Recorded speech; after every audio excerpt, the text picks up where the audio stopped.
Bueno, en este video vamos a ver con un poquito más de detalle qué relación tiene el control de identidad, tanto el preventivo del artículo 12 de la ley 20.931 con el control de identidad del artículo 85 del Código Procesal Penal y cuáles son las diferencias que tienen cada una de estas dos normas, ¿ya?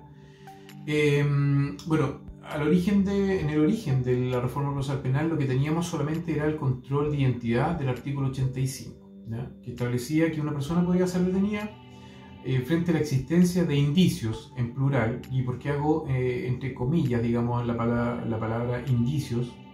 Porque eso se modificó y ahora la verdad es que pasamos de indicios en general a un indicio. Y eso es relevante porque antes era materia de discusión, precisamente para justificar la detención de una persona, la existencia de estos dos indicios, por lo menos dos, para hablar de plural. Ahora ya no, ahora ya solamente es un indicio que puede justificar la intervención de los funcionarios policiales y conforme a ello realizar diligencias incluso intrusivas, ¿ya? Intrusiva, que lo voy a explicar un poquito más adelante, digamos, qué es lo que es una diligencia intrusiva, ¿ya? Pero lo cierto del caso es que existen estas dos hipótesis de control de identidad, tanto el control de identidad normal del artículo 85 y además, hace pocos años, el control de identidad del artículo 12 de la ley 20.931, que es el control de identidad preventivo, ¿ya? Que a diferencia del control del artículo 85 no requiere de indicios, ni un indicio, no requiere de nada.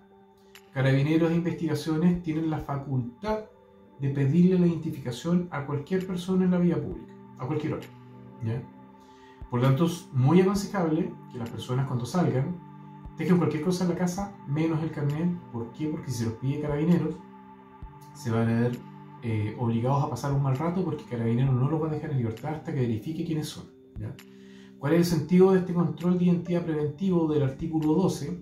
Es precisamente, por eso está vinculado con las otras materias, verificar si las personas que son consultadas tienen o no tienen órdenes de detención. Básicamente eso. Ahora, como la finalidad de este control preventivo es verificar si la situación procesal, digamos, de las personas, Carabineros de Investigaciones tiene facultades restringidas. ¿En qué sentido?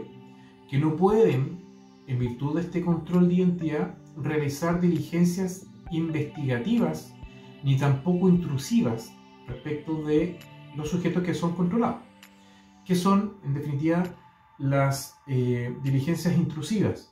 Son diligencias que se realizan poniendo en riesgo o derechamente menoscabando derechos garantizados en la Constitución, ¿ya? Esto lo vamos a ver también con un poco más de detalle más adelante. Lo que me interesa ahora es que tengan claro en qué consiste el control de identidad y qué relación tiene con la audiencia de control de detención. Pero obviamente para saber cuáles son, por ejemplo, cuáles son los derechos que están consagrados en la Constitución y que de alguna forma se pueden ver conculcados o menoscabados, digamos, con la realización de estas diligencias, lo vamos a ver con más detalle en otro video.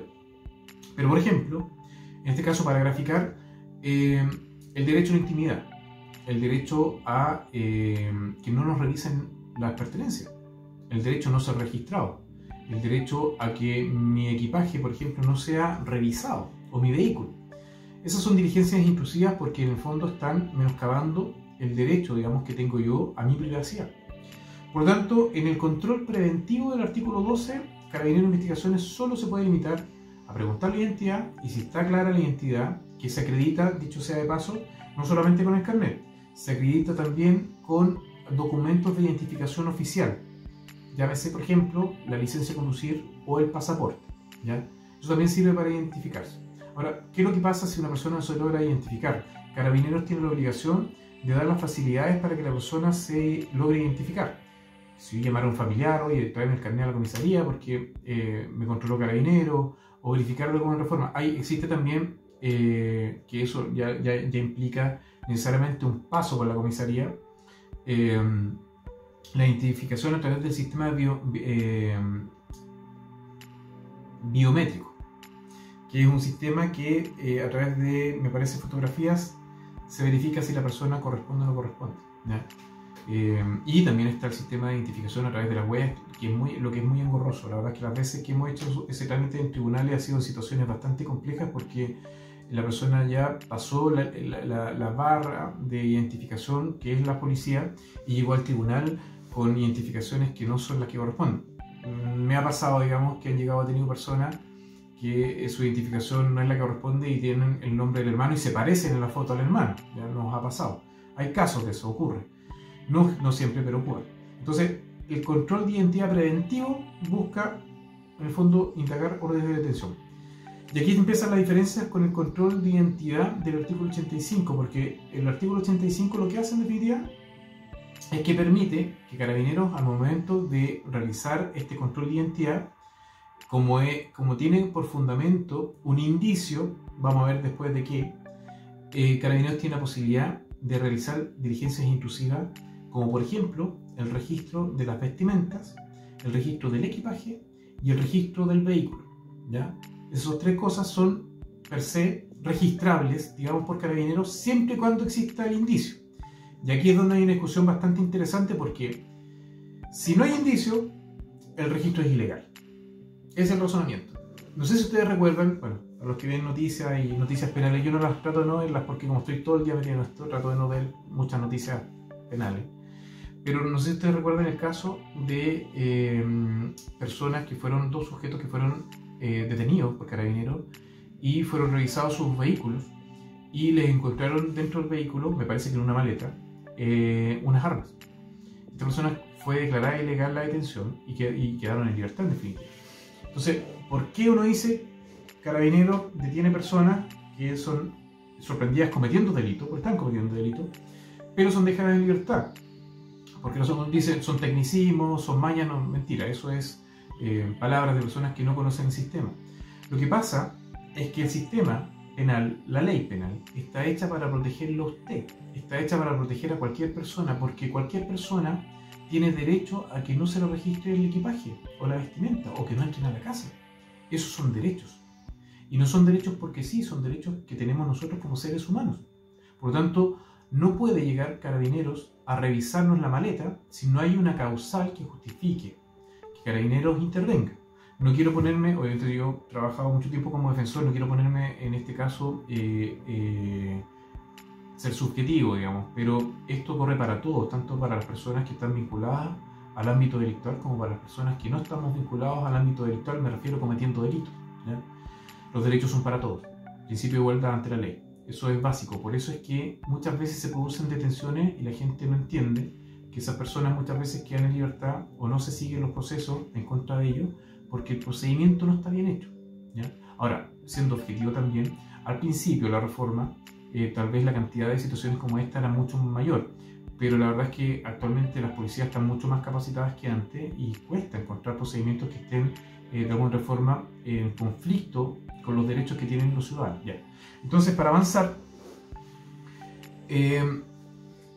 aquí se produce la discusión de la legalidad de la detención. ¿Por qué? Porque si el registro tiene como origen un indicio y ese indicio en realidad no es tal, ese registro termina siendo ilegal. Ahora, para terminar la idea, hablamos de indicio.